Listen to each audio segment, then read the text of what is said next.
जय श्री सीताराम जी की। प्रभु ने सेना समेत समुद्र पार करके वहां डेरा डाल लिया और बानरों को आज्ञा दी कि तुम सब जाकर फल फूल खाओ। यह सब सुनते ही सारे रीछ बानर इधर उधर दौड़ गए। श्री राम जी के हित के लिए सब वृक्ष ऋतु कुऋतु छोड़कर फल उठे। रीछ बानर मीठे मीठे फल खाकर वृक्षों को हिलाने लगे। पहाड़ों के शिखर उखाड़ उखाड़ कर लंका की ओर फेंकने लगे। घूमते हुए जहाँ कहाँ राक्षसों को पाते तो वे सब उसे घेर कर खूब नाच नचाते। दांतों से उनके नाक कान काट लेते। फिर जब वह रामचंद्र जी का सुयश कहते तब उन्हें जाने देते। जिन राक्षसों के नाक कान काट लिए उन्होंने जाकर रावण से सब बातें कही। समुद्र पर सेतु बंध गया है। ये बातें सुनते ही रावण घबराकर दसों मुखों से बोल उठा, क्या सचमुच ही वन निधि, नीर निधि, जलधि, सिंधु, विरीश, त्यो निधि, पंख निधि, उदय निधि, प्यो निधि नदीश को बांध लिया है? फिर वह अपनी घबराहट को समझकर हंसता हुआ भय को भुलाकर महल को चला। मंदोदरी ने सुना कि प्रभु खेल खेल में समुद्र को पुल बांधकर आ गए हैं। तब पति का हाथ में पकड़कर अपने भवन में ले आई। परम मधुर वाणी से बोली, चरणों में मस्तक नवाया और आंचल फैलाकर कहा, हे प्रियतम, क्रोध को त्याग कर मेरे वचन सुनिए। हे नाथ, वैर उसी से करना चाहिए जिसको अपनी बुद्धि और बल से जीत सके। आप में और राम जी में निश्चय ही इतना अंतर है जितना कि मूर्ख जुगनू और सूर्य में। जिन्होंने बड़े बड़े बलवान मधु कैटम को मारा और महावीर हिरण्यकशिपु और हिरण्याक्ष का संहार किया, जिन्होंने बलि को बांधा, सहस्त्र भाव को मारा, वही भगवान भूमि का अवतार उतारने को प्रकट हुए हैं। हे नाथ, उनसे वैर न कीजिए, क्योंकि काल, कर्म और जीव उनके अधीन है। श्री रामचंद्र जी के चरण कमलों में मस्तक नवाकर उन्हें जानकी जी सौंप दीजिए और पुत्र को राज्य देकर वन में जाकर राम जी का भजन कीजिए। हे नाथ, राम जी दीनों पर दया करने वाले हैं। सन्मुख जाने पर तो भाग भी नहीं दिखा। आपको जो करने की इच्छा हो सो कर चुके हैं। देवता असुर आदि सब चर अचर आपने जीत लिए हैं। हे दशमुख, संत जन यह नीति बतलाते हैं कि राजा चौथेपन में वन को जावे। वन में जाकर उनका भजन कीजिए जो संसार को उत्पन्न, पालन और संहार करने वाले हैं। वही श्री राम जी शरणागत पर प्रेम करने वाले हैं। हे नाथ, सब ममता छोड़कर उन्हीं को भजिए जिनके लिए श्रेष्ठ मुनि लोग अनेकों यत्न करते हैं। राजा राज्य छोड़कर वैरागी हो जाते हैं। वही कौशलनाथ श्री राम जी आप पर कृपा करने आए हैं।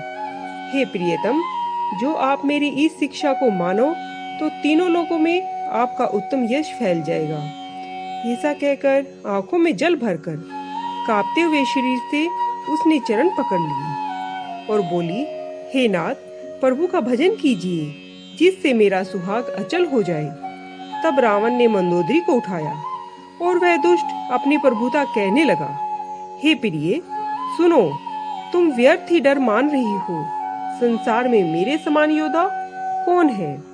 मैंने अपनी भुजाओं के बल से वरुण, कुबेर, यम, काल और सब दिक्पालों को जीत लिया है। देवता, दैत्य, मनुष्य सभी मेरे वश में हैं। फिर किस कारण से तुम्हें ऐसा भय उत्पन्न हो गया है? अनेक प्रकार से मंदोदरी को समझाकर रावण अपनी सभा में जाकर बैठ गया। मंदोदरी ने अपने हृदय में जान लिया कि काल के वश होने से अभिमान बढ़ गया है। सभा में आकर रावण ने अपने मंत्रियों से पूछा कि शत्रु से किस तरह लड़ाई करनी चाहिए। मंत्री कहने लगे, हे निशाचरनाथ, सुनिए, आप बार बार क्या पूछ रहे हैं? कहिए ऐसा कौन सा डर है जिस पर विचार किया जाए? मनुष्य, बानर और रीछ ये सब तो हमारे आहार है। कानों से सबकी बात सुनकर रावण का पुत्र प्रहस्त हाथ जोड़कर कहने लगा, हे प्रभु, नीति के विरुद्ध कुछ न कीजिए। मंत्रियों में तो बहुत ही थोड़ी बुद्धि है।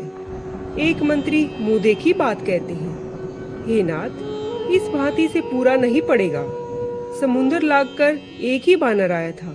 उसकी करनी को सब राक्षस मन ही मन में गाते हैं। तब उस समय तुम में से किसी को क्या भूख नहीं थी? नगर जलाते समय उसे पकड़कर क्यों न खा गए? इन मंत्रियों ने ऐसा मत आपको सुनाया है कि इस समय सुनने में अच्छा है, पर आगे दुख होगा। जिन्होंने समुंदर सहज में बांध लिया है और जो सेना समेत सुबेल पर्वत पर आ उतरे हैं, वे क्या मनुष्य हैं? तुम सब भाई गाल फुलाकर बात कर रहे हो कि हम खा जाएंगे। हे पिताजी, मेरी बातें बड़े आदर के साथ सुनिए। मन में मुझे कायर मत समझिए। जो प्यारे वचन सुनते और सुनाते हैं, ऐसे मनुष्य संसार में बहुत हैं। हे प्रभु, परिणाम में बहुत हितकारी व सुनने में कठोर वचन जो कहते और सुनते हैं, वे मनुष्य संसार में थोड़े हैं। सुनिए, नीति तो यह है कि पहले दूत भेजिए, फिर सीता जी को देकर प्रीति कर लीजिए। हे नाथ, जो स्त्री को पाकर वे लौट जाए तो झगड़ा न बढ़ाइए, नहीं लौटे तो समर में सन्मुख होकर हट करके युद्ध कीजिए। हे प्रभु, यह जो मेरा मत आप माने तो संसार में दोनों प्रकार से सुयश होगा। यह सुनते ही रावण सक्रोध पुत्र से कहने लगा, रे शठ, तुझे मेरी मति किसने सिखाई? मेरे मन में अभी से संदेह उठने लगा है। रे लड़के, तू बांस की जड़ से कांटेदार पौधे की तरह उत्पन्न हुआ है।